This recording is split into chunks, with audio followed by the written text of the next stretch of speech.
Bonsoir les amis, j'espère que vous allez bien, j'espère que vous êtes en forme dans cette période d'Halloween, j'espère que vous allez tous très bien. Oui, super. Farid et Cynthia, aujourd'hui vous connaissez à force un petit peu le rituel qu'on a sur cette chaîne, on se raconte des histoires qu'on a vécues. Les amis, avant de commencer la vidéo, j'aime bien, vous savez, vous poser des questions au début des vidéos. J'aimerais savoir là, comme on est dans la période d'Halloween et que le 31 octobre approche, en quoi vous allez vous déguiser pour cette année? Voilà, j'aimerais bien avoir vos déguisements dans les commentaires, je serai vraiment le premier à les lire. On a un petit rituel aussi sur ce format-là, on se dit notre petite phrase pour décrire l'histoire qu'on va raconter. Hugo, je t'en prie, est-ce que tu aurais une petite phrase à nous dire pour décrire ton histoire? Alors moi, ce serait pas une phrase, ça serait un mot. Ok, qu'un seul, ok. Ça serait Annabelle. Ah, donc t'as vécu une histoire en rapport avec une poupée? Ouais. Elle s'appelait Annabelle? Non. Ok. Pour ma part, ça sera l'appartement numéro 11. Ok. Et toi, Cynthia, ce serait quoi, du coup, la petite phrase qui définirait ta petite histoire? Il ne nous a jamais quittés. Ok. Bon, ma phrase, ce sera du coup plutôt rationnel, parce que j'imagine que vos histoires, là, sont paranormales. Moi, ma phrase, ce sera « Elle découvre une chose horrible à son réveil sur elle ». Bon, pour l'instant, on comprend pas, mais vous verrez après, ok? Alors, vous avez peut-être remarqué, les amis, mais Cynthia, qui est avec nous, témoignera un visage couvert pour la simple et bonne raison qu'elle ne veut pas apparaître sur la vidéo. Voilà, donc on respecte tous son choix ici et on est très content qu'elle soit là parce que son histoire, les amis, alors je ne la connais pas, mais apparemment d'après Christian qui a du coup sélectionné les histoires, elle est juste folle. Avant les amis qu'on écoute l'histoire tranquillement de Farid, laissez-moi vous parler du sponsor de la vidéo qui est Oli. Mais avant de vous parler d'Oli, on fait disparaître tout le monde maintenant. Ah putain, j'adore faire ça toujours, c'est génial. Oli, pour ceux qui ne connaissent pas, c'est une marque en fait de boissons énergisantes et d'Ice Tea et ils ont d'ailleurs 4 gammes.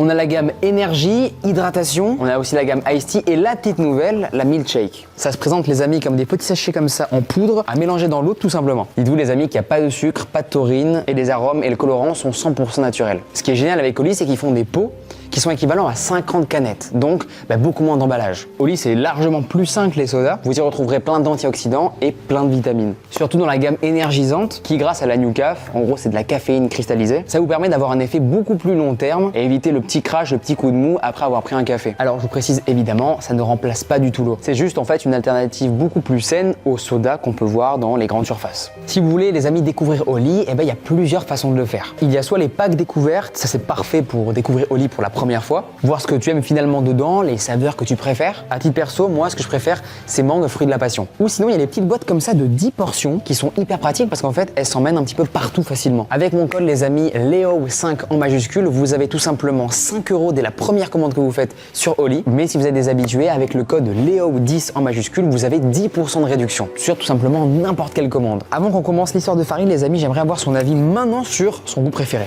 Farid, voilà, je te prends au pif comme ça, est-ce que toi t'as un goût préféré? Moi, j'ai déjà goûté avant et franchement, j'avais bien kiffé la pastèque. Je goûterai, tu sais quoi, je goûterai. Elle est incroyable. Ok. Merci beaucoup à Oli pour leur confiance et pour nous accompagner sur des beaux concepts comme ça. Et maintenant, on passe à l'histoire de Farid, qui est maintenant. Comme j'ai dit précédemment, c'était sur l'appartement numéro 11. Donc j'avais 20 ans. J'avais donc mon ex-compagne qui était enceinte. On n'avait pas encore de logement, etc. Et on cherche un logement assez rapidement. On tombe sur une annonce, des gens qui veulent déménager. Ok. Donc du coup, un bon matin, je me réveille et on me dit oh, on va aller visiter un appartement, etc. On se déplace dans une ville voisine de notre secteur. On y va et les personnes qui nous accueillent, déjà on rentre, c'est un peu bizarre. Pas bizarre en termes d'ambiance, mais en termes de... Je veux bien, les personnes veulent déménager, mais il n'y a strictement rien. Tu rentres dans le salon, il y avait un matelas par terre, une télé, il n'y avait rien d'autre. Dans la chambre du petit, il y avait juste un matelas par terre, comme s'ils avaient déjà déménagé depuis bien longtemps. Enfin, depuis quelques mois en tout cas. Donc nous, on se pose pas plus de questions, on a besoin du logement. On a besoin, je vais avoir un enfant, j'ai pas le choix quoi. Donc on le prend et je décide de faire quelques petits travaux, etc. Avant d'arriver. Donc tout se passe bien, je fais les petits travaux et donc mon ex-compagne accouche. On va vivre là-bas et au début, nickel. Rien de spécial, en tout cas pour ma part. Je travaille en parallèle, etc. Et puis parfois, elle m'appelle, et elle me dit ouais, je sais pas, il y a des trucs bizarres. Elle estime qu'il y avait des trucs bizarres, en tout cas dans le logement, du côté de la chambre de mon fils. Moi, je lui disais qu'elle hallucinait parce que je suis pas du tout quelqu'un qui à la base avait peur de ce genre de choses. Clairement pas du tout. Donc je laisse les choses couler parce que pour moi, il se passe rien du tout, strictement rien. Et au fur et à mesure du temps, je me dis oh, ça c'est quand même bizarre. Après, il y a eu des petits détails où je me suis dit, là, c'était vraiment bizarre. Un truc tout bête. Vous voyez les petites pancartes qu'on peut coller aux portes avec des prénoms qu'on peut mettre dessus, etc. Ouais. On avait fait ça pour mon fils. voilà, collée à sa porte de la chambre, et ça collait pas du tout. Ça collait pas. Si je la mettais à la porte du salon, je galérais à la retirer. Mais c'était quasiment que au niveau de la chambre. Il y avait quasiment que là. Mais c'était des petits trucs comme ça, des petits trucs pas fous. Elle estimait que les objets, ils n'étaient pas forcément à la même place. Le bureau, il était là, un petit bureau, une petite chaise, s'est retrouvé là à la place du bureau, des choses comme ça. Donc pour moi, c'était juste, t'hallucines. Des coïncidences, quoi. Des coïncidences. Ouais, bizarre. Et un beau jour, j'ai un cousin à moi qui vient dormir à la maison, mais bon, on le prenait pas vraiment au sérieux parce que lui, il disait toujours que il voyait des choses, il ressentait des choses, etc. Moi, je le prenais pas spécialement au sérieux, je me disais, ouais, bon, tu crois, c'est bien, tant mieux, mais c'est pas mon délire. Et il vient, le lendemain, il se réveille, il me dit, plus jamais je dors chez toi. Mais clairement, plus jamais. Je me pose la question, je dis, bah, pourquoi? Et lui, dans sa tête, il dit, il est con ou, enfin, je sais pas quoi, mais c'est logique, quoi, il se passe des choses bizarres chez toi. Je dis, bah, pas du tout, c'est pas possible. Il me dit, écoute, il s'est passé des choses ici, moi je reste pas là, je ne dors plus chez toi. Et à partir de là, je pense que ça a été l'élément déclencheur en fait. Entre-temps, je pars travailler, etc. Je reçois un appel. Le trotteur de mon fils, donc c'est un petit objet où, tu sais, on le met dedans et il marche. Il se serait retourné. Sans le petit, mais ce serait retourné juste à côté de la mère du petit, quoi. Donc elle m'appelle en pleurs, etc. Ok. Un soir, je dors. Elle me réveille en pleine nuit. Elle me dit, j'ai vu quelqu'un aller dans la salle de bain. Elle me dit, c'était, je sais pas, c'était une femme ou une fille, parce que ça n'était pas très grande. Et elle est allée dans la salle de bain. Je dis, mais non, t'hallucines, etc. C'est pas possible. Je suis dans la salle de bain, j'allume, il n'y a rien du tout. Mais elle était persuadée. Mais quand je te dis persuadée, elle était vraiment persuadée, elle n'a pas dormi de la nuit. J'avais un banc de musculation dans ma chambre. Les poids, ils étaient dessus depuis déjà la veille. Tu passes à côté de la chambre, le poids, il tombe. C'est des détails au début. Jusqu'au jour où je me suis littéralement sauvé de chez moi, clairement. Ah ouais, à ce point-là. Parce que c'était des petits détails qui, au fur et à mesure, voilà, un beau soir, je suis posé. En fait, c'était des trucs. Je suis dans mon salon et j'entends des talons à côté de nous. Tu vois, qui marche comme ça. sauf qu'on est en appartement, donc pour moi, si je suis rationnel, il y a un étage au-dessus, c'est au-dessus. Mais c'était vraiment comme si c'était à côté de moi, quoi. C'était plein de petits détails comme ça. Et un jour, il y a sa sœur, il y a la sœur de mon ex qui vient avec sa mère, etc. On boit un café, on parle. Elles s'en vont. À peine 3 secondes après, on entend tambouriner à la porte d'entrée. Moi, je regarde Dans l'œillet de la porte. À l'œillet de la porte. Je regarde et c'est un couloir, mais en fait, il faisait noir dans le couloir. C'est plusieurs portes d'appartements, personne dans le couloir, donc je regarde à l'œillet, il n'y a personne. Il fait noir. J'ouvre la porte, il n'y a personne. C'est bizarre. Je commence un peu à stresser. Mais bon, je dois partir faire des courses, je m'en vais, je laisse les tasses sur la table. Je laisse les tasses sur la table, je vais les ranger après, enfin, je vais les mettre au salle après. Je m'en vais, je vais faire 2-3 courses. On revient, je range les courses et j'ai mon ex qui est avec mon fils dans le fauteuil. Je passe le salon. Donc je prends des produits, c'était des produits shampoing, etc. pour aller dans la salle de bain. À peine je passe la porte du salon, donc je sors. J'entends mon fils hurler, mais hurler. Il avait 3 ou 4 mois. Ouais, 4 mois. D'un coup, j'entends un petit claquement. Et j'entends sa mère, du coup, hurler. Je fais demi-tour instantané et je la vois, elle pleure, décomposée. Donc du coup, je me demande ce qui se passe parce que j'entends les deux hurler, je me demande ce qui se passe, quoi. Et en fait, mon fils, il a hurlé. Et à peine 1 seconde après, il y a une tasse sur la table qui est partie contre le mur. Devant toi, tu as vu ça, tes Pas propres yeux. Ah, non, elle, du coup, a vu ça. Elle, devant elle. C'est pour ça qu'elle pleurait. Ah oui, mais j'imagine, oui, forcément. Donc la table, ouais. la tasse tape contre le mur et roule jusqu'en dessous du parc. Je dis, bon, là, ça commence à faire un peu beaucoup. Dans la même journée, ça commençait déjà à faire beaucoup. Il y avait 2-3 trucs qui faisaient un peu peur, mais là, c'est trop. Et quand j'ai vu dans quel état elle était, je me suis dit, c'est pas possible. Le fauteuil, il est là, la table, elle est au niveau de un tout petit peu plus loin que la petite table basse. Franchement, même si elle aurait voulu me faire une blague, t'es trop loin pour être aussi rapide. Encore moins avec le petit dans les bras. J'appelle ma mère, et je lui dis je viens chez toi. Ça faisait un petit moment que je lui parlais des deux, trois petits trucs qui se passaient. Je lui dis je viens chez toi, je peux pas rester là. Là, qu'est-ce qui t'arrive? Je dis il se passe des trucs trop bizarres, je m'en vais, etc. Et tu prends aussi ton enfant et ta femme? Ah oui, Ah oui, non.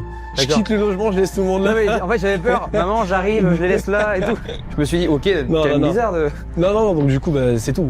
Faut partir. On vient de faire des courses, etc. Je dis, tu sais quoi, on va prendre un sac de courses, etc. Et on va se préparer des affaires pour au moins quelques jours.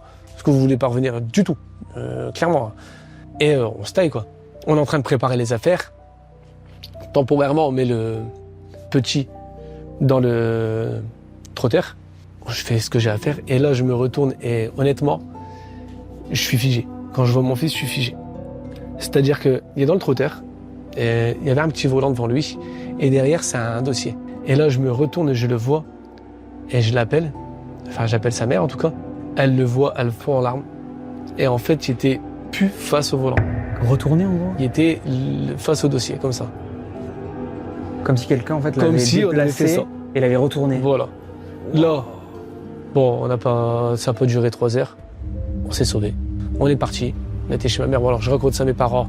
Mon père, Je crois pas du il tout. rigole. Mais instant. Bon, ma mère, elle y croit un petit peu, donc ça va. Et après ça, le logement, on l'a rendu de toute façon. Ah ouais, à cause de ça. Bah, je l'ai rendu, mais en fait, le truc, un petit détail que j'ai pas précisé, c'est que quand je suis arrivé, à peine 2 semaines après, je croise le facteur. Il me dit, ah, vous êtes le nouveau numéro 11? Je dis, oui. Je dis, bah, comment vous le savez?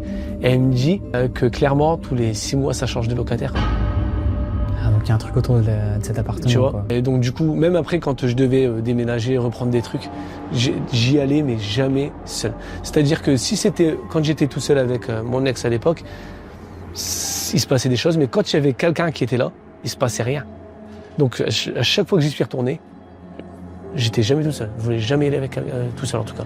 Peu de temps après, ouais, pareil, il y avait eu, je pense que je t'avais fait voir une photo. En fait, on s'est réveillé un matin, et il y avait une photo de mon fils sur le frigo, et les yeux étaient grattés. Les 2 yeux, juste les 2 yeux.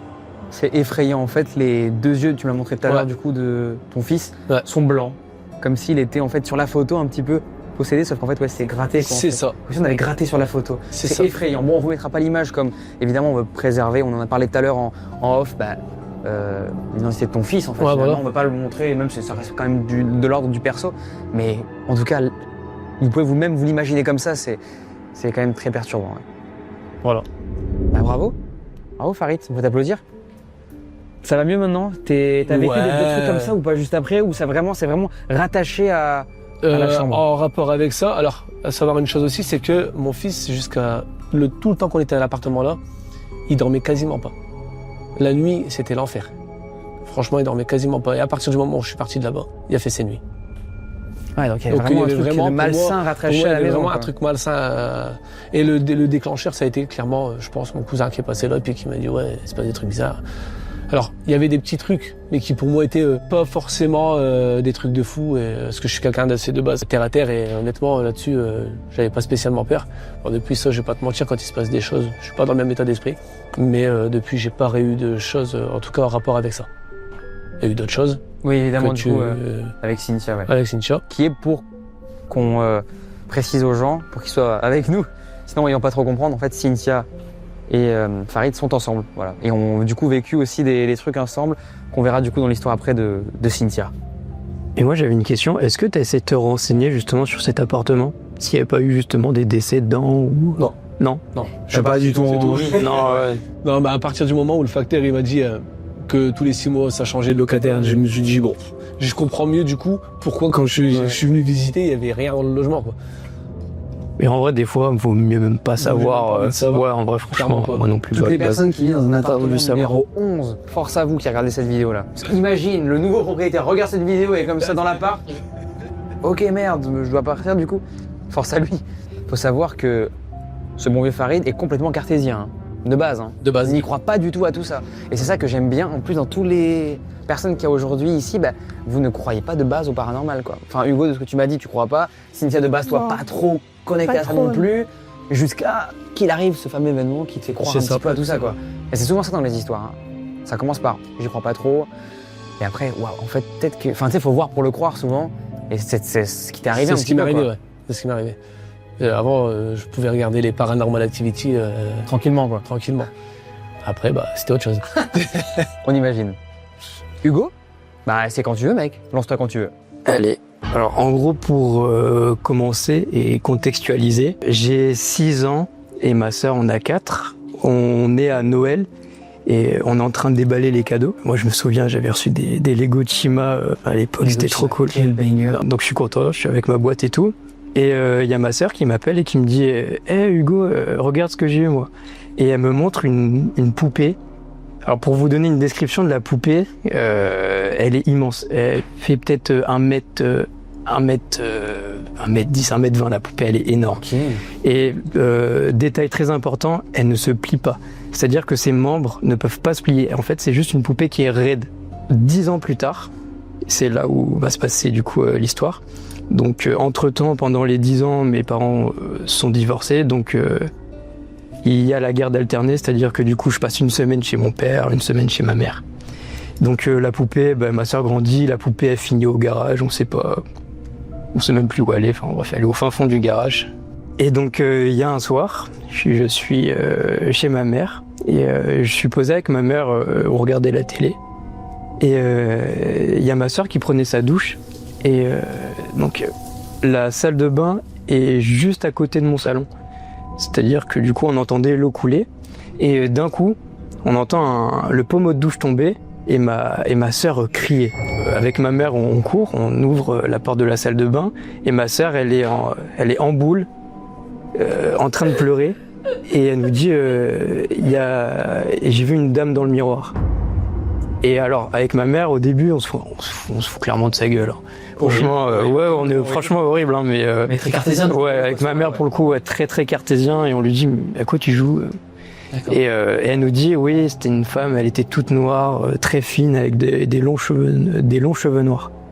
Et du coup, on se dit, Le cliché un peu de The Grudge. ouais, c'est ça, mais genre de film. on se dit, en vrai, pour le coup, avec du recul, je m'en veux un petit peu, mais vraiment, on se fiche un peu d'elle, quoi. Du coup, en parallèle de cette semaine-là, il y a mon père qui, lui, est policier.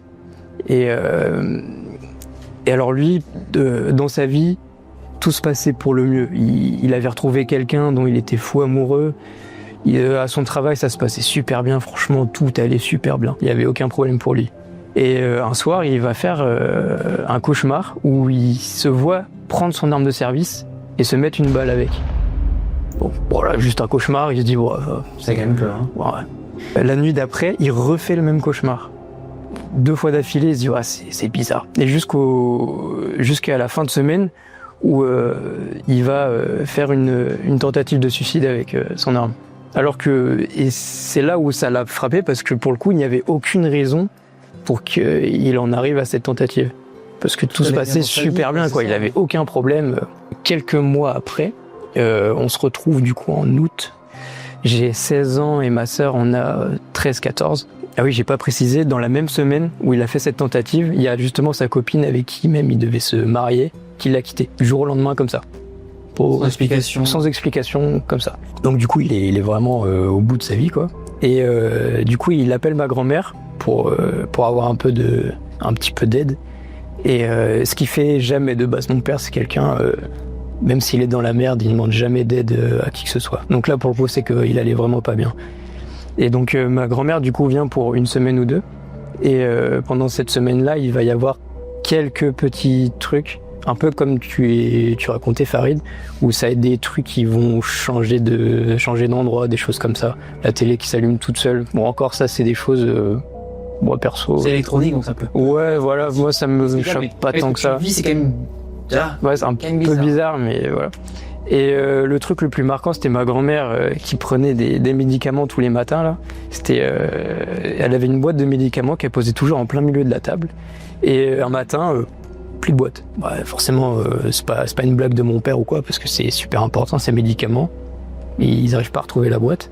Et du coup, ils vont carrément aller en racheter. Et le lendemain matin, la boîte, elle est là.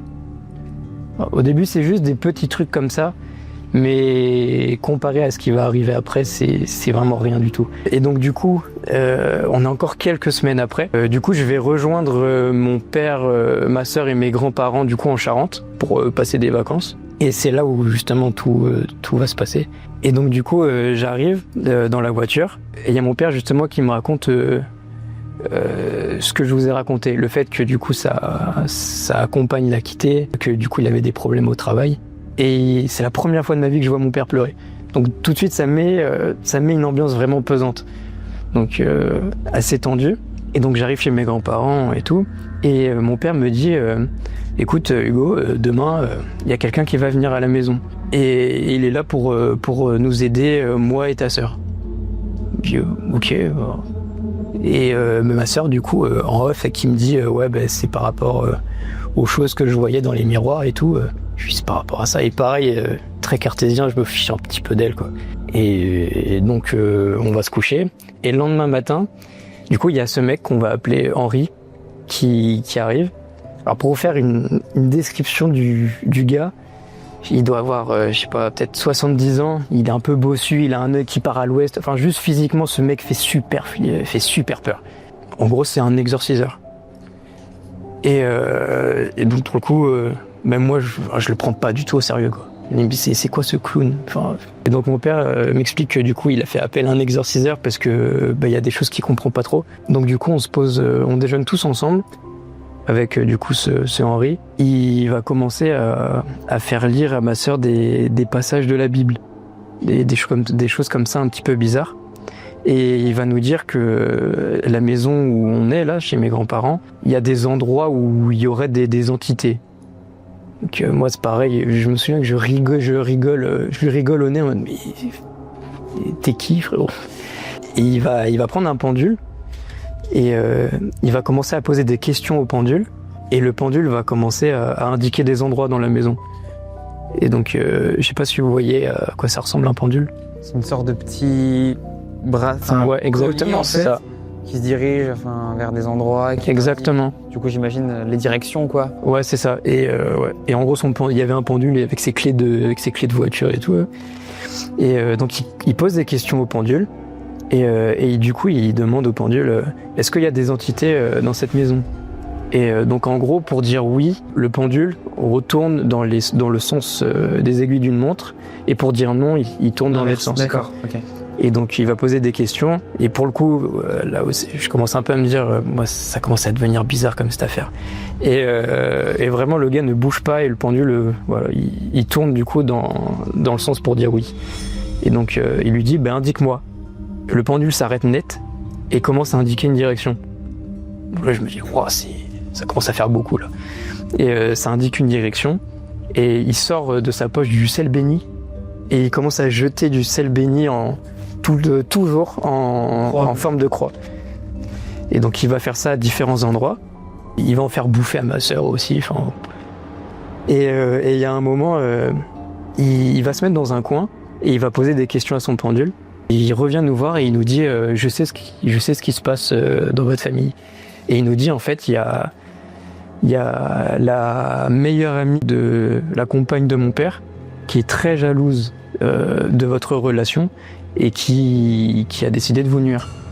Un peu perplexe, je me dis pareil, j'y crois pas du tout. Et il nous dit avant de partir, il faudra vite faire quelque chose parce que ça peut devenir très grave. Et il nous dit je reviendrai demain matin. Enfin, première journée un peu bizarre. Honnêtement, à part ce truc du pendule, j'y crois pas trop. Et donc le lendemain matin, il revient et il nous dit j'ai eu plus de réponses pendant cette nuit. La maison où j'habitais avec mon père et ma sœur, il y avait du coup des objets où l'entité se reposait dedans. En gros, pour qu'une entité fasse ce qu'elle a à faire, elle a besoin d'un espèce de foyer pour se revigorer. En gros, c'est comme ça qu'il nous le disait. Et il nous dit qu'il y a 2 objets. Et il nous parle d'une poupée que ma sœur a eue quand elle était petite et d'un miroir.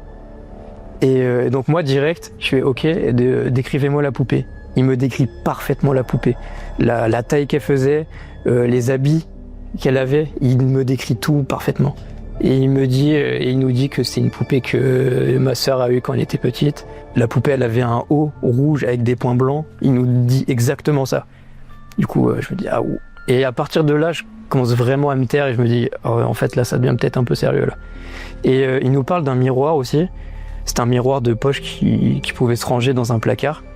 Et le mec arrive à nous donner le bon tiroir avec la couleur du cadre qui était un orange jaune moche. Et il nous dit, et il nous donne cette couleur-là qui est impossible à deviner. Et en plus de ça, il nous dit, ouais, il faut agir maintenant. Et il faut aller chercher ces objets maintenant. Sauf que entre chez mes grands-parents et là où j'habite, en région parisienne, il y a 4h30. Et donc du coup, avec mon père et ce Henri, ils vont vraiment faire l'aller-retour pour aller chercher la poupée et le miroir. Et du coup, c'est ce fameux soir qui va être très ouais, c'est pas compliqué. encore fini. Non. En gros, là, c'était vraiment juste pour vous donner un cadre. Le contexte. Ouais, exactement. Ouais, d'accord, le contexte, c'est quand même bien hardcore déjà. Ouais. Et donc, ils reviennent, il est, je sais pas, 20h. En plus, ils ont eu plein de problèmes sur la route. Ils reviennent. Pour vous donner une description de la maison de mes grands-parents, en gros, la maison, elle est un peu en hauteur. Et toute la scène va se passer en contrebas sous un grand arbre. Et donc, ils arrivent. Et il y a Henri qui gueule « Sortez tous !» Et donc, on sort. Et je me rappelle, il a la poupée et le miroir dans l'autre main. Et de mon point de vue, je vois la poupée un peu comme si elle essayait de se débattre. Et au début, je me dis, oh non, enfin bref, j'y crois toujours pas. Et il la prend, il la jette au sol, et le miroir, pareil, il le brise, il le jette. Il dit, ouais, je m'en occuperai plus tard. Et il va prendre des bougies et il va entourer la poupée de bougies en forme triangulaire. Donc là, la scène, on est sous un grand arbre.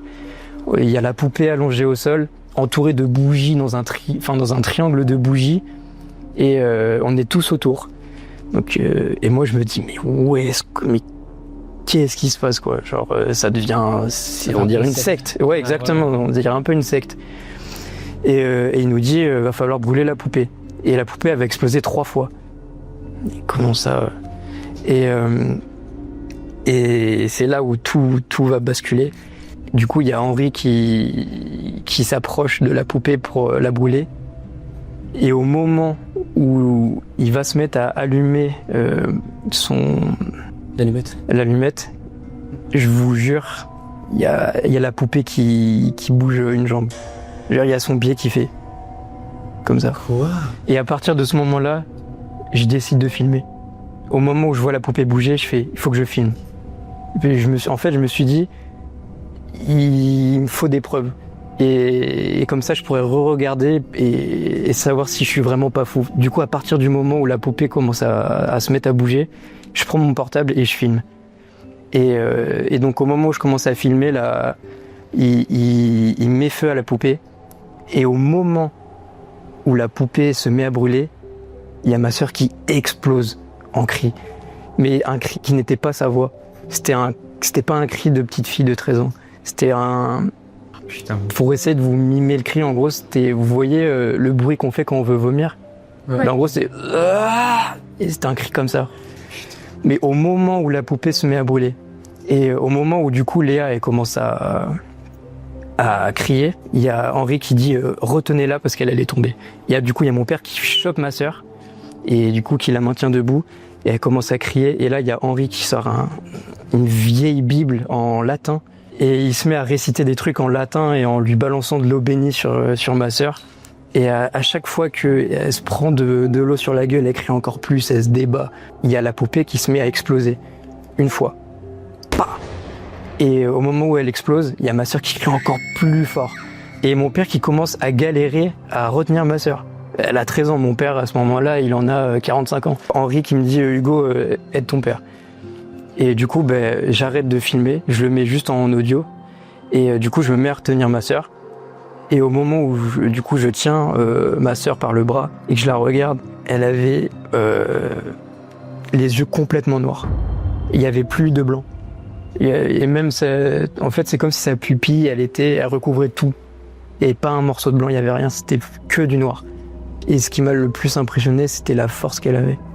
Parce que pour une petite fille de 13 ans, c'était pas une force d'une petite fille de 13 ans. Et donc elle commence à crier, à se débattre avec les yeux noirs. La poupée explose une deuxième fois et il y a une espèce de boule blanche qui part très très vite comme ça et qui passe entre ma copine et moi. Et pareil, je me dis waouh, mais qu'est-ce qui se passe? Et au moment où ça explose une deuxième fois, pareil, elle recrie encore plus fort. Et au moment où il y a la deuxième explosion, il y a tous les lampadaires des voisins qui s'allument, d'un coup, tous en même temps. Et je vois que Henri commence un peu à être dépassé. Il n'arrive plus à gérer le truc, il commence un peu à paniquer. Il crie de plus en plus, il lui balance de l'eau bénie encore plus, il commence à lui faire bouffer du sel de force. Ça devient n'importe quoi. Et donc on continue comme ça, jusqu'au moment où du coup la poupée, elle finit presque de brûler, et à la fin, elle explose du coup une troisième fois. Comme il avait dit. Comme il avait dit. Et donc après la poupée, du coup plus rien. Et au moment où le feu s'éteint, ma sœur, off, plus rien. Et en mode elle s'effondre. Et donc je la porte, je la ramène sur le canapé. Vraiment un cadavre pour ma sœur, vraiment plus rien. Donc je la pose sur le canapé et donc on est un peu tous... Enfin personne ne se parle, on n'arrive pas à comprendre ce qui s'est passé. Et au bout de quoi, je sais pas, 1 heure, il y a ma sœur qui se réveille. Et le premier truc qu'elle nous dit en se réveillant, elle nous fait ah je me sens légère, je me sens bien. Et du coup on lui dit mais il t'est arrivé quoi? Fait de quoi? Enfin tu te rappelles de quoi? Elle m'a dit je me souviens que vous allez me brûler ma poupée et c'est tout. Et en gros pour elle il y a juste eu le moment où Henri allait brûler sa poupée et elle se réveille dans le canapé. Amnésie totale quoi. Ouais. Pour en finir avec ça, du coup, il y a Henri qui décide de prendre une photo du coup de la meilleure amie de la compagne de mon père pour la brûler. Enfin, je sais pas ce qu'il voulait faire avec, mais il en avait besoin. Et au moment où la photo apparaît et que ma sœur voit le visage de cette personne, elle retombe dans le truc. Et pareil, gros mal de crâne, moins vénère qu'avant, assez troublant. Henri fait ce qu'il a à faire, machin. Après ça, pendant 1 semaine, Henri, il était cloué au lit, il n'arrivait plus à rien faire. Et même, je crois que 2 ans après ce qui s'est passé, il a plus jamais touché à ça. Ça l'a aussi traumatisé, lui, de son côté. Ouais. Sûrement. Et même si c'est une histoire paranormale, il y a une fin mot à cette histoire. Et en fait, c'est que du coup, il y a mon père et donc sa compagne qui vont aller confronter du coup sa meilleure amie. Cette femme, ouais. Et elle a rien démenti. Et en fait, c'était une femme qui pratiquait du vaudou et qui du coup, par jalousie, s'en est pris à ma sœur et mon père par jalousie. Et donc après, maintenant, aujourd'hui, cette femme, en apprenant ça, son mari l'a quittée, elle a tout perdu. Sacré Mais histoire. mec, c'est quoi cette histoire? Je n'ai jamais entendu une histoire pareille.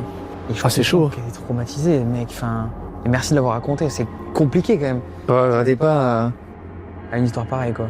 En fait, j'ai tellement de questions. Est-ce que déjà, t'as filmé du coup? Tu m'as dit ce mot. Oui. Cette vidéo. Alors justement, le lendemain, j'ai tout de suite re-regardé la vidéo. Et en fait, c'est la pire chose à faire parce que tout ce que j'avais vu, en fait, c'était vrai en fait. Et même les cris, c'était encore pire en vidéo. Vraiment, c'était horrible. Et après ça, justement, le premier truc qu'on m'a dit, c'est cette histoire-là, jamais tu la racontes.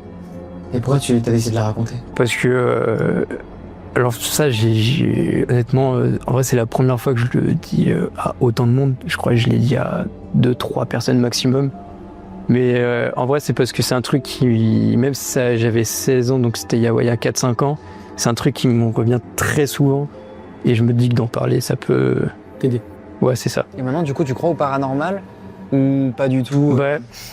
Malheureusement, j'ai envie de dire oui, mais en fait, je suis tellement cartésien que je suis sûr qu'il y a une explication peut-être. Alors que en fait, c'est ça, mais c'est que j'arrive pas à trouver. Après, tu peux pas expliquer non plus les yeux noirs, par exemple. Même le cri, le fait que ce soit pas sa voix ou même sa force. Même tu connais ta sœur comme personne, tu vois. Ouais. Non, et tu très pas. Tu vois, c'est la latence, ce qu'elle a eu sa poupée, mais pendant autant d'années, il n'y avait rien eu à part. Rien du tout. En fait, tout a été déclenché en 1 semaine où elle a commencé à voir ces choses dans le miroir et que mon père, du coup, a commencé à faire des rêves bizarres. En fait, c'est ça qui a mis la puce à l'oreille. Et il s'est dit pourquoi, parce que mon père est un peu plus ouvert sur le sujet. Et du coup, il s'est dit pourquoi pas. Mais du coup, le truc qu'il y a, c'est qu'il y avait deux objets. Tu dis le miroir et la poupée. La personne qui a fait du vaudou, mais comment elle a pu s'attacher à ça? Je sais pas du tout. Honnêtement, j'en sais rien. Tu peux, jeter des sorts, je crois, à distance quand tu fais du vaudou. Non, mais pour moi, tu récupères un cheveu d'une personne, ou tu vois, imagine elle récupère un cheveu de la petite. Je sais pas trop après. Je connais pas du tout ce milieu. Et honnêtement, je préfère rien savoir de ce milieu. Vaut mieux. Ouais. Mais oui, et du coup, la vidéo. Est-ce que tu l'as ou pas? Alors, je l'ai eu pendant très longtemps. Et après, j'ai changé de portable. De tel. Et un jour, je suis retombé sur ce portable et je me suis dit, oh, je vais voir si je l'ai encore. Et la vidéo, plus rien. Et j'ai cette vidéo, je l'ai montrée à ma meilleure amie de l'époque.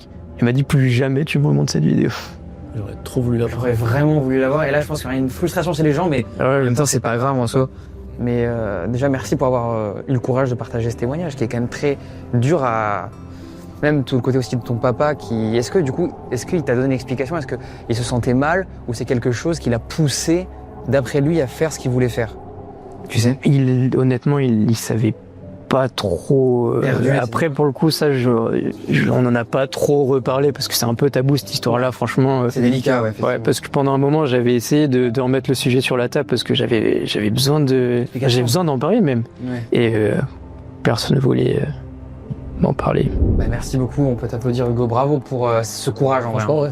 Et je pense Énorme. que les gens seront très perturbés par cette histoire et auront plein de questions et n'hésitez pas les amis à mettre votre avis et évidemment à mettre toute la bienveillance dans les commentaires pour Hugo qui a fait le déplacement et qui a eu le courage de raconter ça parce que je pense que quand tu le vis, tu te dis mais personne va me croire quoi. Ouais. Mais même en envoyant le mail, et je me souviens, je m'étais dit sur un coup de tête, bon, peut-être ça va passer. Et même moi, je me suis dit, mais ils vont pas me croire, je pense. Mais ce qui est génial, c'est que ta démarche, elle est vraiment sincère déjà. Même on le ressent, tu vois, quand une personne est sincère, quand tu vois, tu m'aurais dit directement, ouais, je suis médium, etc. Bon, tu peux peut-être te dire, est-ce que la personne est vraiment sincère et tout, mais là, tu viens, t'es un mec rationnel, tu t'en fous en fait même d'apparaître à la cam, t'es pas un mec comme ça. Donc tu vois, c'est ça qui aussi, moi, me fait penser que c'est vrai, mais du coup, quoi, en gros, le paranormal, tout ce monde-là existe, tu vois, c'est quand même dur en vrai de... Mais le truc qui m'a vraiment fait me dire que peut-être que tout ça c'était vrai, c'est quand la dame justement n'a rien démenti quoi. Elle a tout assumé. Mais le prêtre, il a fait un call de fou quoi, le prêtre exorciste. En fait, il a eu raison surtout. Le miroir, la poupée... Après, peut-être aussi le fait que derrière, ça lui a demandé beaucoup d'énergie. Ouais, c'est ça. Ça demande pas mal. Ouais, ça demande énormément. Ouais. Peut-être ça aussi qu'il a... Ouais, ça l'a mis KO. Couché, ouais, KO. Eh bien écoute, on va passer maintenant au témoignage si tu veux bien, Cynthia. Ben moi, ça a commencé quand j'étais petite. En fait, mon neveu, il est décédé quand j'avais 6 ans. C'est le sujet très tabou à la maison, on n'en parle pas.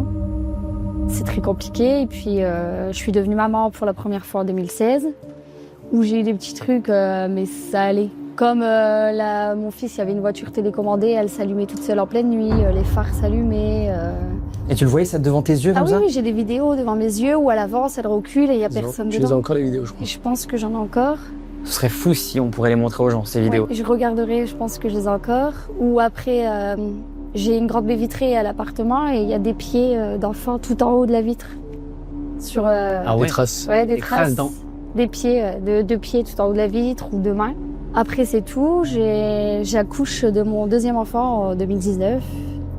Donc, et puis c'est là que Ça va commencer quoi. ça va bien commencer. Ouais. Parce que Naelio, du coup, il nous parle énormément de ça, alors qu'on n'en parle pas.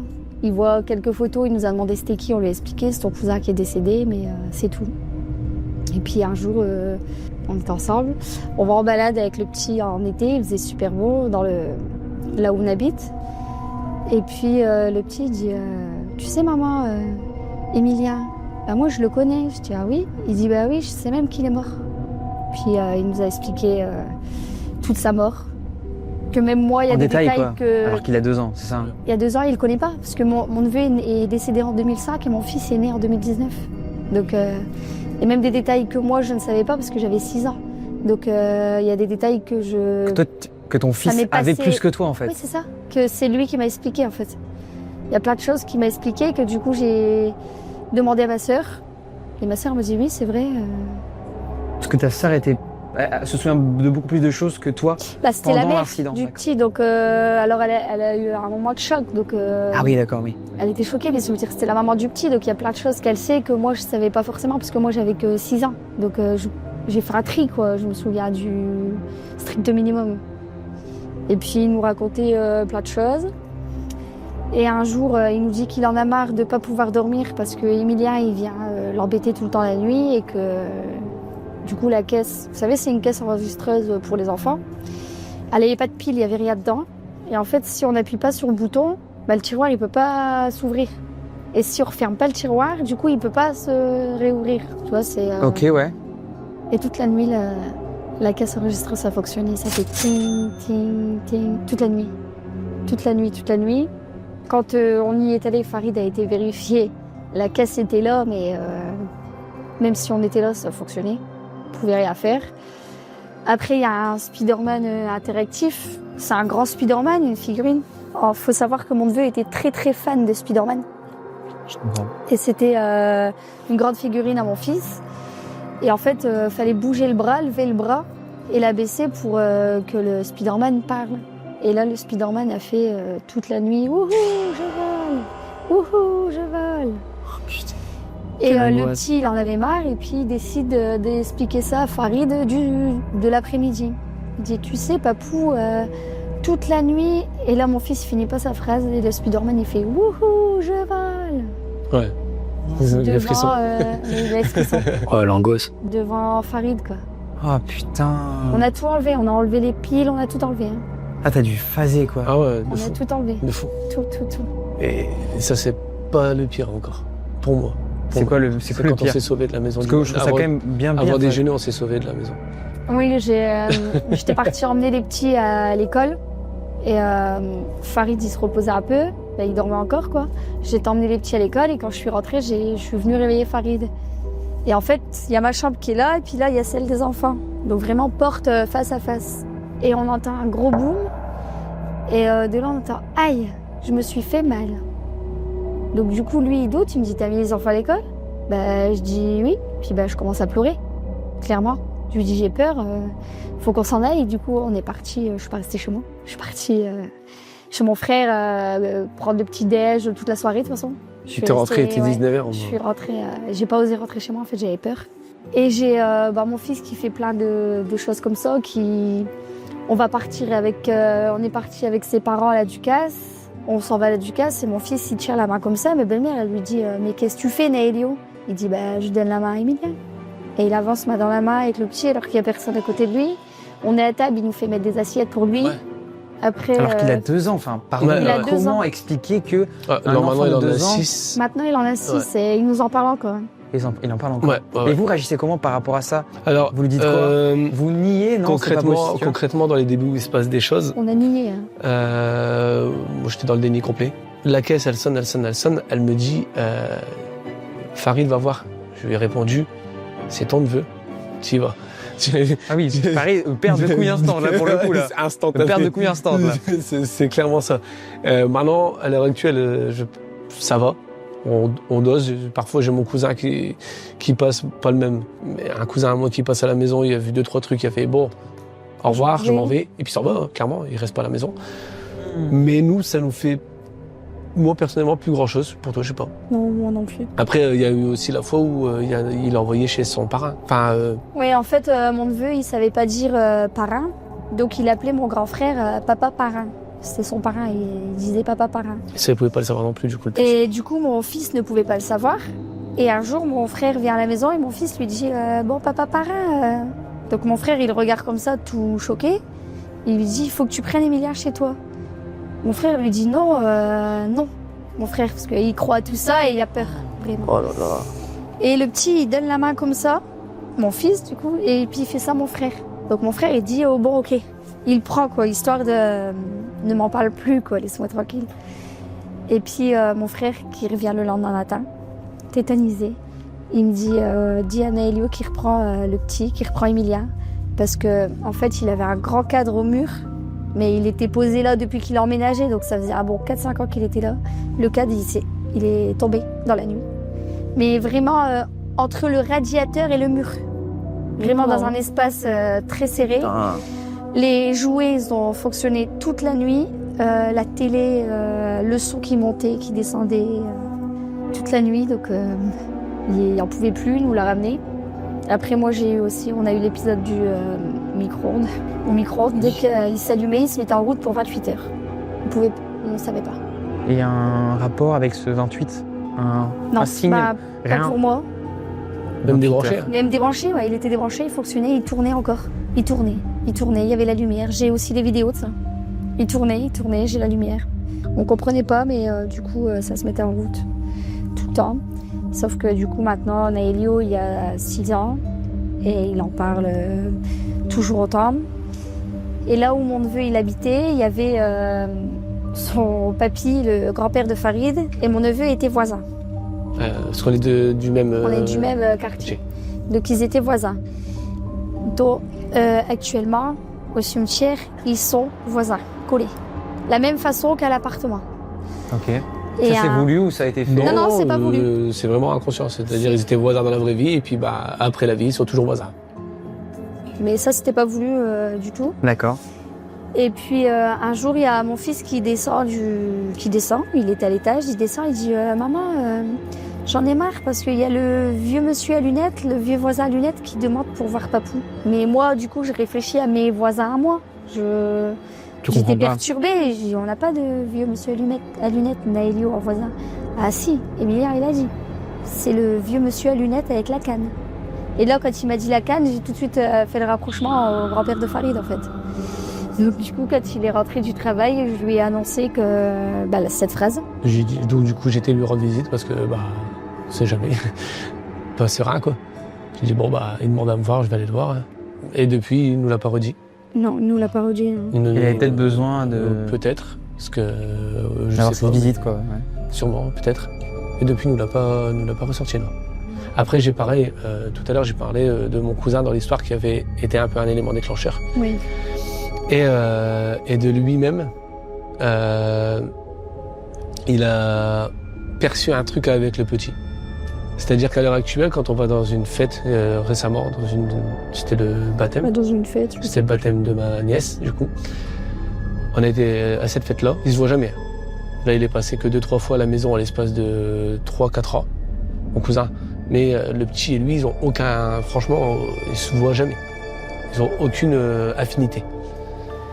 Ils se croisent, le petit ne lâche pas mon cousin du regard. Il est dans une fête, il y avait 70-80 personnes. Il les passe, il traverse la pièce en regardant mon cousin. Ça, mon cousin, tout de suite, il m'en a parlé. Et quand on demande à Naelio pourquoi il regarde comme ça, il dit parce que je vois des choses dans ses yeux. Il a 6 ans, donc il explique à sa façon. Mais du coup, des fois, c'est très perturbant, quoi. On a même des photos où derrière, il y a des choses, derrière lui. Et là sur le l'iPhone, sur le téléphone Ah ouais, avec comme si il y ça vient de avait une l'iPhone. ombre derrière. C'est une fenêtre derrière. À la base, c'est juste une fenêtre. Alors on vous mettra pas les photos les amis parce que ça reste là dans l'ordre du privé. Oui. C'est quand même son enfant donc on va respecter la vie intime de Cynthia. Mais pour vous dire vraiment oui c'est littéralement pour vous le décrire comme tu nous l'as décrit. En fait ses yeux sont remplis de noir quoi. Ce qui est pas forcément possible quoi de base. À part si c'est un make-up ou un... Oui, c'est ça. Non c'est super bizarre ouais. Puis il a 6 ans, donc je me dis, il fait ça depuis qu'il... il nous explique tout ça depuis qu'il a 2 ans, donc il y a des choses qu'il peut pas... Il nous a même expliqué comment il était habillé. Oui, les chaussures qu'il portait. Du coup Mon neveu. ton neveu ouais. Il nous a tout expliqué, les chaussures qu'il portait, comment il s'habille. Il nous a même expliqué qu'il disait, quand il allait chez ma mère, il disait pas le chat, mon neveu. Il disait le kia après le chat. Et même ça, il a su nous l'expliquer alors qu'il... Et pourquoi il disait le kia? Parce que ton neveu disait ça en fait, c'est ça? Oui, et en fait, il disait, tu sais maman, quand Emilia elle allait chez mamie, il demandait toujours après le kia. Mais c'est vrai, mais c'était le chat. Il dit, mais en fait c'est un chat, c'est pas un kia. Tu vois, il disait. Mais il y a des choses qu'il peut pas... On est du Nord, le kia, c'est le chien. Oui. Il y a des choses qu'il ne peut pas savoir, quoi. Bah, on aurait pu penser là et les gens pourraient se dire ok tes petits amis imaginaires. Oui, c'est ce que j'allais dire justement. En fait, c'est que l'ami imaginaire, il décrit vraiment C'est ça. très proche de ton neveu qui est malheureusement tragiquement décédé, quoi. C'est ça. Donc c'est très Et particulier. Il nous a aussi, en fait, on lui a pas expliqué du tout la façon dont il est décédé. Oui. Et lui, il nous a clairement sorti, il s'est Tout. passé ça, quoi. Sans qu'on lui dise, sans que tout. Mais lui, le petit, il t'en parle sans stress. Il vit bien. Hein. Il est pas sa façon de le dire. Après, il est innocent, quoi, mais il le dit. Ouais, c'est normal pour lui. Oui, c'est vous qui avez plus peur que lui, quoi, c'est ça en fait. Oui, c'est ça. Mais c'est même pas de la peur finalement, parce que moi en soi, je me dis si jamais c'est mon neveu, donc ça me fait pas plus peur que ça. Et puis même quand il fait devant ma sœur, etc. La sœur, elle se dit bah c'est comme ça, c'est la vie. Il Tellement avait dit à quelque la sœur, Emilia, il ne viendra plus chez toi parce que il te fait voir des choses et toi tu réalises pas. En fait, il fait tomber des livres, c'est ça. Ouais. Il fait tomber des livres et tu réalises pas. Et il y a la bibliothèque de ma nièce qui était tombée 2 jours avant. Et ma sœur, elle dit oh c'est normal. En fait, elle croit pas tout ça du tout. Donc pour elle, le moindre truc, c'est normal. Et du coup, mon fils, il lui a dit il viendra plus chez toi. Tu sais pas l'accueillir. Je suis curieux de savoir comment les personnes du coup sceptiques, parce que moi j'ai des potes qui sont sceptiques, qui n'y croient pas du tout, qui sont très sciences, etc. Je sais pas comment ils peuvent expliquer ça, quoi. Mais je suis très curieux d'avoir les avis aussi de gens qui sont complètement, enfin qui ne croient pas du tout à tout ça, quoi. Tu vois, j'aimerais bien avoir leurs avis aussi. En tout cas, ouais, mystérieux et. On a même fait, je l'ai même fait voir par, c'était une médium qui est venue. Parce que, Ouais, d'accord. Mais c'est lourd en fait. Depuis qu'il a 2 ans, ça continue. Il a 6 ans, ça devient lourd dans la Ça vie. fait des de tous années les que tu vis jours. ça, quoi, d'accord. Ouais. Voilà. Donc on a fait venir une médium et elle nous a dit que apparemment mon neveu il était bien là avec mon fils et que apparemment mon fils, si au-delà de 8 ans ça continuait, en fait c'est un don qu'il aurait de voir tout ça quoi.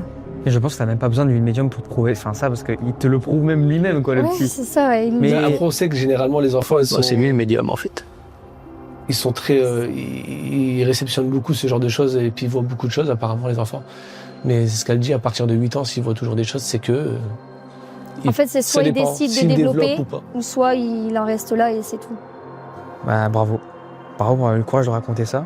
Parce que c'est quand même pas dû être simple quand même d'avoir un enfant qui te dit qu'il voit des choses, C'est clair. des personnes décédées, quoi. C'est Oui, non, c'est compliqué. c'est perturbant, ouais. C'est perturbant. Bah écoute, Surtout quand on a une famille qui croit pas du tout.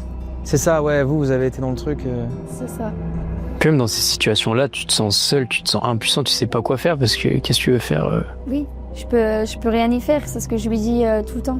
Même il veut aller au cimetière, il veut lui emmener un coussin parce qu'il a mal à la tête, il veut lui emmener des dessins, mais on peut pas. Il lui a emmené. Il dessine sur ça, il dessine il au cimetière dessine avec. sur le caveau. Il quoi. prend une feuille, il ramène des petits Spider-Man et puis Il met des est au cimetière et sur Spider-Man la partout, tombe et puis il dessine avec, dans sa tête avec Emilia, quoi. En soi, c'est mignon, comme il y a un petit côté quand Oui, il y a même un qui est petit côté. mignon. Ouais. Oui, c'est triste. Bon, quelque part, il est toujours avec vous, quoi.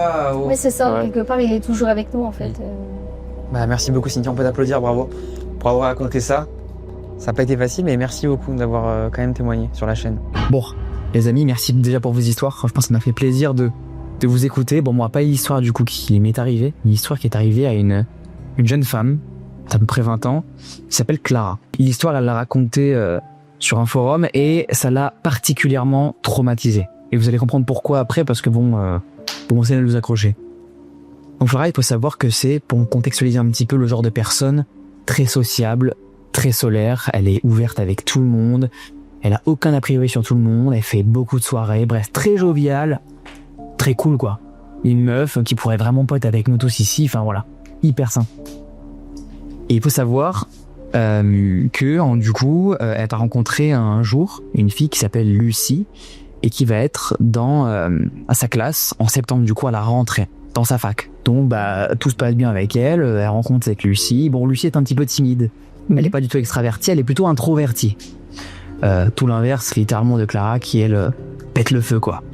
Et donc Lucie, comme elle est pas comme ça, va vouloir un petit peu découvrir le monde de Annie. Et voilà, Clara va lui dire pourquoi pas, viens, on se fait une petite soirée prochainement. Je te fais découvrir un petit peu les boîtes de nuit et comme ça, voilà, on kiffe ensemble et tu te découvres un petit peu quoi. Hein. Et donc Lucie est plutôt contente de ça.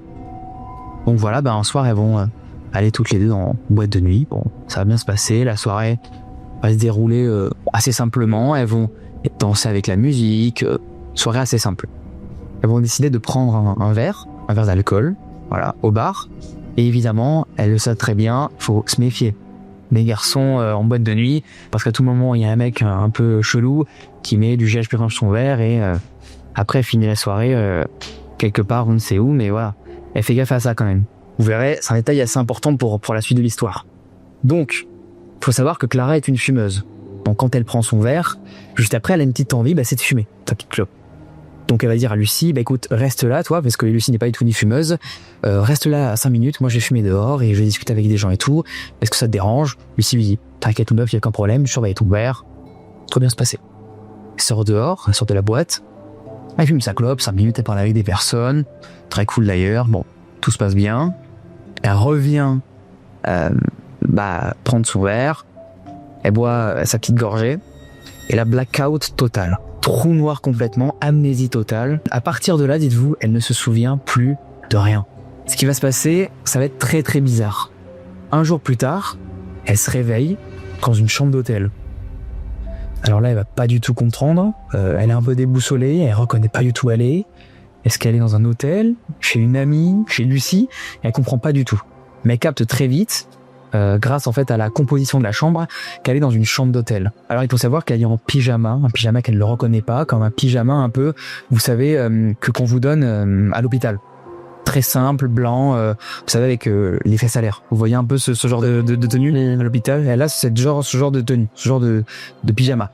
Elle comprend pas du tout, elle est vraiment pas bien parce qu'elle n'arrive pas à se souvenir, bordel, de ce qui s'est passé juste après qu'elle est busuère, quoi. Elle comprend pas. Du coup, elle regarde un petit peu dans la chambre, un petit peu partout, et elle comprend pas. Et en tournant la tête vers sa gauche, elle remarque en fait que sur le lit, il y a un petit papier. Voilà. On va pas encore le lire, et le laisser là, mais elle va juste le remarquer, voilà. Et bon, au début, elle y prête pas plus attention. Donc elle va ouvrir la fenêtre, ok, elle est bien dans son quartier, elle reconnaît l'hôtel.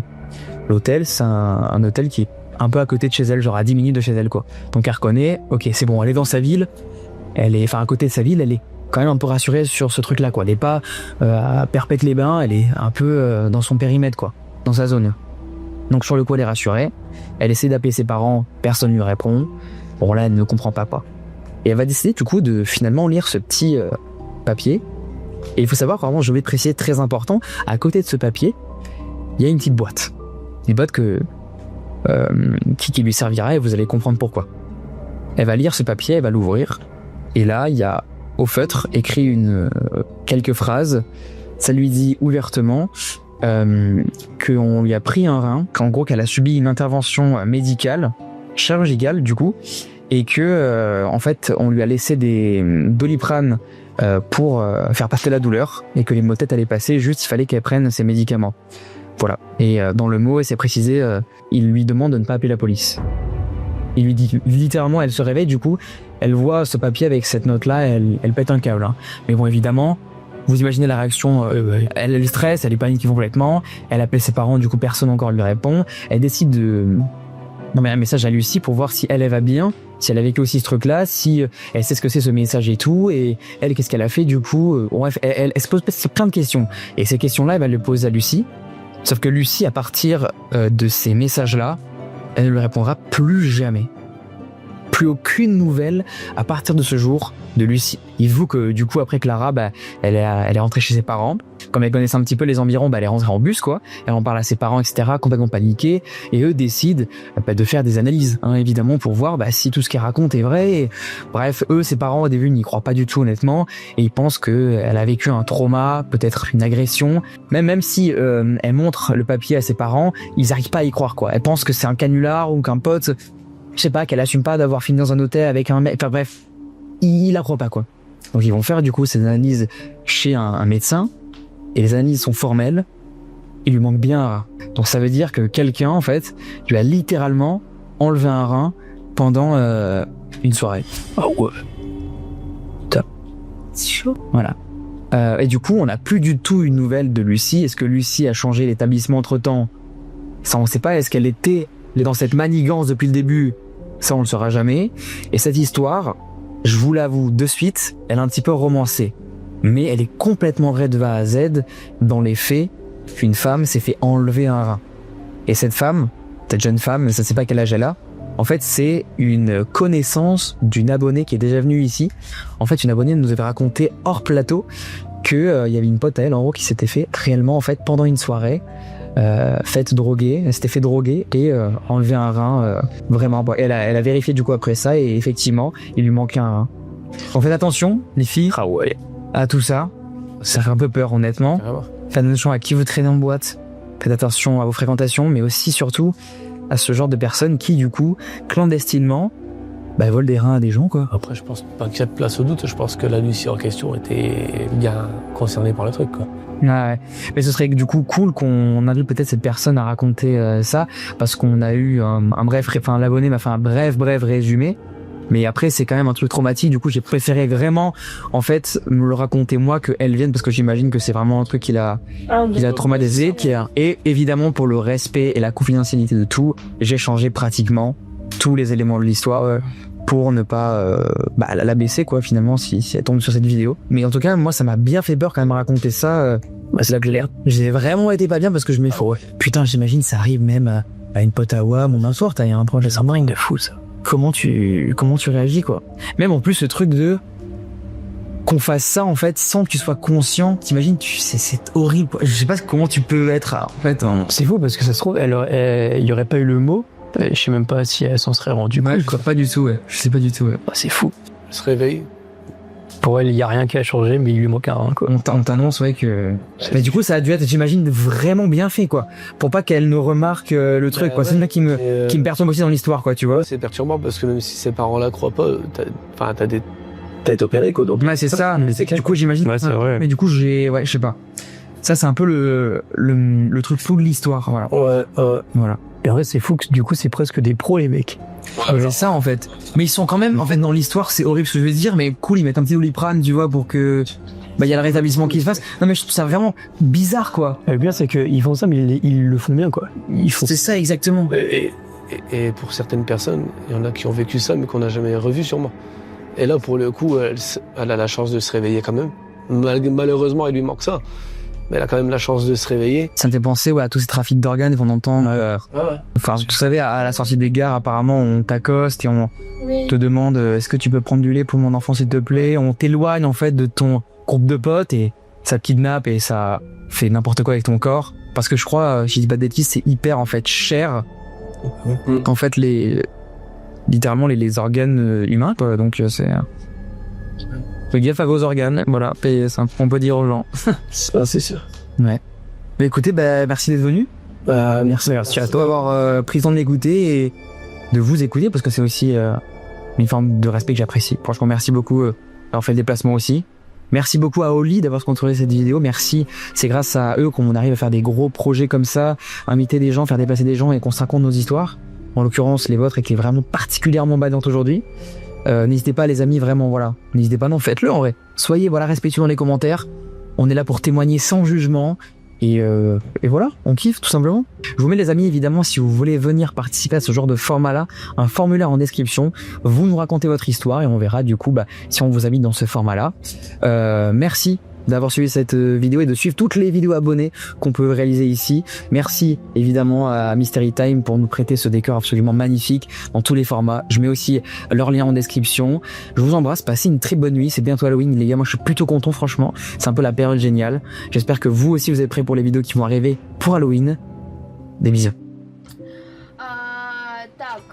Нет, Twitch работает, все хорошо у меня. Я не знаю, у вас тоже все должно работать, это вы там что-то уже понаклацали себе.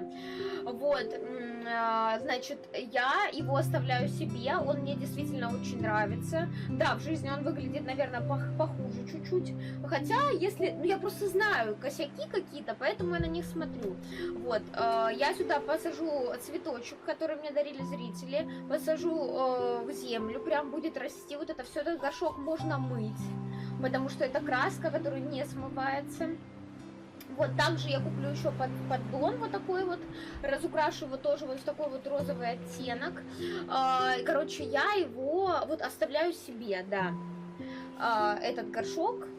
Короче, я буду создавать дальше следующие горшки.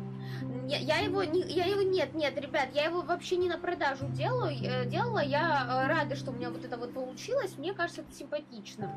Но, конечно, если кто-то захочет когда-нибудь купить этот горшок, я могу его продать, но не очень-то и хотелось бы, знаете. Так. Так. Не знаю, у меня все работает, ребят. На Озоне по 30 такие. Ну так скинь ссылку, где 30 рублей, сука, такое стоит на Озоне. Скинь. Я продам минимум за 2, потому что я в рот выебала здесь. Так еще знаете, сколько краски потратила? Короче, сегодня мы переходим к следующей вазе. Она уже загрунтована. Короче, я решила вот эту вазу загрунтовать. Короче, ребят, я взяла грунтовку, загрунтовала эту вазу. Это я еще не придумала, это будет ваза или горшок. Если горшок, то придется дырявить дырки. Если ваза, значит не придется. Вот. У меня тут концепция тоже невероятная. Я хочу покрасить его в такой, знаете, лиловый, либо бледно-голубой цвет. И использовать, возможно, термонаклейки специальные. Да? Но это еще не точно, потому что у меня кривые руки, и мне кажется, мне не получается их наклеивать. То есть этот загрунтованный у меня. Угу. Это я чем сегодня занималась. А этот уже все покрыт лаком полностью. То есть с ним ничего не случится уже. Вот. Он вот такой вот, ребят, сексуальный, красивый, да. И вот здесь тоже прокрашенный, ну вот там внутри. Короче, все, я уже буду в свою комнату вот этот горшочек ставить. Мне слушайте, он красивый. Блин, не такая уж я и пизда, да, ребят? Криворука. Не, ну нормально, правда. Да. Поперла реклама с белыми списками даже... кстати! А не хотите в папку поиграть? Мне что-то так захотелось сегодня. Или Fortnite. Да иди ты в жопу, багер. А ты никогда ничего не... Понимаешь, я твои слова не воспринимаю всерьез, потому что ты никогда не скажешь, вот честно, да, например, Оль, вот это реально классно получилось. Вот ты везде меня хуесосишь, поэтому я не испытываю тебе никаких чувств, понимаешь? Ребят, игрушка, кстати, Балусика тоже приготовилась. Видите, я ему сделала вот из этого пластилина. А что пару раз было нормально? Бля, по-моему, ей пизда. А что пару раз? Ты даже в святой праздник моей Пасхи, понимаешь, опрокинул. Бля, выкинул? То есть, я боюсь спросить, что ты делаешь с моими сундучками тогда? То есть, если бы ты это всего лишь не выкинул, то что ты делаешь с моими сундуками? А у вас не лагает стрим, ребят? Я просто обновляю папку. О боже, о да. Так, нет, ну все отлично, ладно, у меня лагает, но это не важно. Мой идеальный силуэт. Пам-пам. Бля, я сегодня задалась целью купить билет в Волгоград. Это, оказывается, тут еще квест, ребят. Короче, на поезде, блядь, ехать 100 часов. Так, подожди, кружочек, а он уже не актуален, этот кружочек, понимаешь, багер? Какой смысл скидывать этот кружок, если он не актуальный? Уже Пасха закончилась, я забыла тогда его скинуть и все. Ну напиши в личку, напомни, я скину. Блин, ты какой-то церковный извращенец, я не знаю, как это сказать. Понятно, Лост. Ну, я вообще против искусственных цветов, но эти специально, они для стримов у меня. И я решила, чтобы вам представить вот эту композицию, да, то, что мой горшок выглядел бы вот так. Да. Короче, у меня церковь в соседях. Слушай, ну а что там шарить? Я хожу в церковь своей веры. То есть я ничего такого там не делаю, необычного. То есть, я не знаю, ты что, подозреваешь меня в чем-то? Я не понимаю.